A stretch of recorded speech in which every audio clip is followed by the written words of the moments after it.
Okay, this is a short video showing how to turn in homework. So I'm sitting here with MATLAB open and I want to do my homework problem, and so I'm looking at the sample homework session that's on page 10 of the handout. And so first I'll open up an editor and in the editor is where I'm going to type all this stuff. So the first thing I see is the double percentage sign. So I'm going to type in my linear algebra homework 0 and then your name here. Okay, and then I'll put in some other comments here. Well, let me make that a double percentage sign. You'll see it changed, right? In the script, we solve exercise 4 in section 1.2. Okay, given the matrix below, reduce to row reduced echelon form and locate the pivot columns.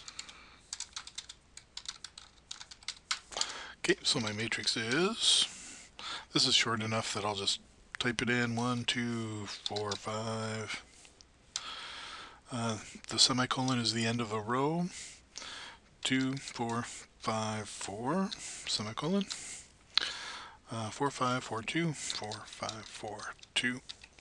Okay, and now I'm going to put the row reduced echelon form in another, matrix B. So I'm taking the row reduced echelon form of A and putting the result in B, and I'm leaving the semicolon off this time, so that way MATLAB will print the result. I use a double dollar sign or double percentage sign for the solution here. Solution. And when I run it, I'm going to find out what the solution is and then come back and write it in. So right now I'll save and save it as, I think I may have saved this already, alg homework 0. And I'll go ahead and replace it. You won't get that error message there. And then I run it, and then I look in the command window to see what the result is. So it's printing off line 7 here, where I don't have a semicolon, and I can see that I've got 3 pivots corresponding to the first 3 columns, and so therefore columns 1, 2, and 3 are the pivots, pivot columns. And so now I've finished that. Good.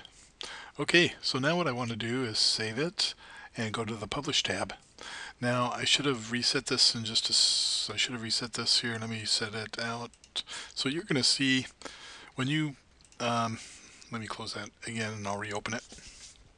Okay, so this is the Publish tab, and when you push Publish for the first time, you're probably going to see a web browser pop like that. And so this is a web browser with all the information from the script in. And the problem with this file right here is that it's kind of hard to do anything. You could print from that, but I don't want a bunch of hard copy. So go ahead and close this down. We're going to create a PDF version of this file instead.